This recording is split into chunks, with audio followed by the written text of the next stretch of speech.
Hi, I'm Erik Voss, and the Avengers Endgame trailer may be pretty secretive with details and possibly using old footage tweaked with VFX. But one detail I think that we can trust is Hawkeye. He wasn't in Avengers Infinity War, and now he and his gnarly haircut are all over this new footage. Now sure, I guess this could be a prank by the directors and they actually plan to remove Jeremy Renner from another movie, but I think the Hawkeye footage is the stuff that we should be paying closer attention to. And a new detail was discovered from the recent Endgame trailer, something you could only see in the 3D version. And you thought I was joking about having to cross my eyes at trailers to be able to catch all this stuff like it's magic eye art. I see boobs, it's always boobs. I'm gonna break down this new Easter egg and more importantly, what it could mean for the Endgame story, and spoiler warning in case my theories are accidentally right in the ruin your life. Okay, in this trailer, there's a shot of Hawkeye running in a tunnel as a big fiery explosion tears through it. And this looks like the same tunnel he showed up in the first trailer, but people who saw a 3D version of this trailer, something that I didn't know existed, and I don't know how you find it, but in this version, in that explosion behind Hawkeye, you can see the bodies of what look like a couple of Outriders, the multi-armed foot soldiers that Thanos and the Black Order used to invade Wakanda in Infinity War. It is interesting that the Outriders would come back for Endgame because as far as we could tell,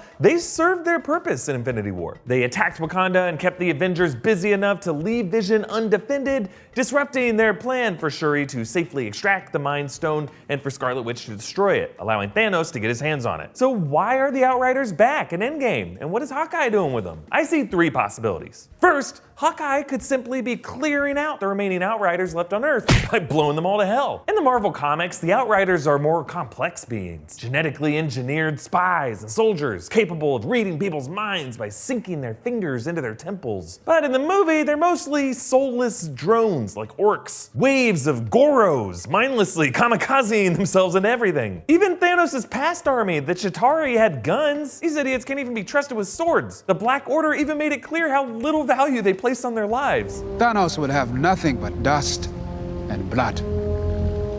We have blood to spare. Ouch, Proxima! Even if they're genetically engineered, they're standing right there. So when the four members of the Black Order all die and Thanos departs Earth, what happens to the rest of the Outriders? The Wakandans and the Avengers had beaten a lot of them, and a number of the Outriders actually dusted in Thanos' snap, but there were probably some remaining Outriders and they were probably stuck on Earth with no master to serve, kind of like Wally. Enter Clint Barton. The trailer showed him on his home farm with his family, and you can see the ankle bracelet that Scott Lang also had to wear under his house arrest following their decision to aid and abet fugitives in Civil War. But something tragic will probably happen to this idyllic tableau. I'm predicting his whole family dusts, because every other time we see Barton in this footage, he looks pissed, distraught, one Metallica track away from a perfect Frank Castle impression.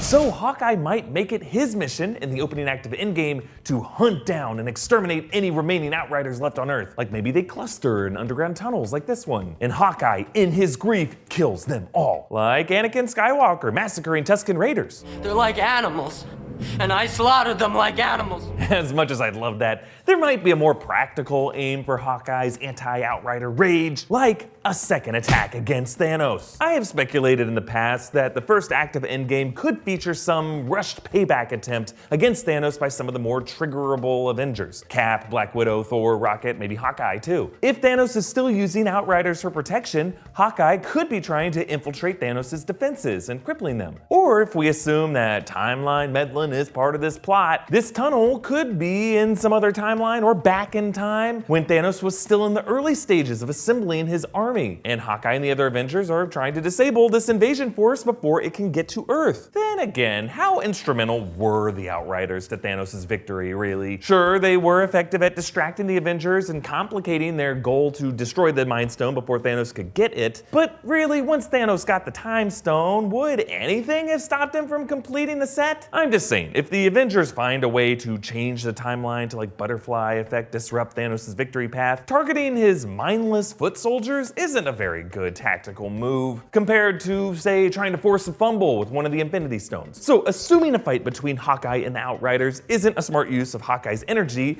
maybe there's another explanation, like he's the one being attacked. Looking at other shots from the Endgame trailers, it appears that there will be some conflict set at Avengers HQ. There's a shot of Ant-Man and War Machine suiting up, another shot of Ant-Man as some fiery fiery light fills the room, and another shot of Ant-Man shrunken down on the desk behind him in those other shots, pole vaulting with a pencil as fire can be seen behind him. One explanation is that Thanos could target the Avengers on their home turf as they start to make progress in their strategy to undo his actions. The Outriders could be useful in that assault, just as they were in their invasion of Wakanda. The tunnel that Hawkeye is in could be a subterranean drainage or electrical tunnel. The earlier shot looks like that tunnel leads down from a hole in the ground. Perhaps the Outriders are trying to use this as a way to infiltrate the Avengers base, like in Aliens, the way the Xenomorphs use the vents in the ceiling to sneak past the Marines' defenses. This would set up a potentially frightening scene with Hawkeye, alone in the dark, trying to clear these beasts before they breach the base. Ending, as all great action sequences should, with an explosion, maybe one that collapses and blocks this tunnel off. Do you think Hawkeye is hunting these Outriders or defending against them? Comment down below with your thoughts. Follow me on Instagram and Twitter at Erik Voss.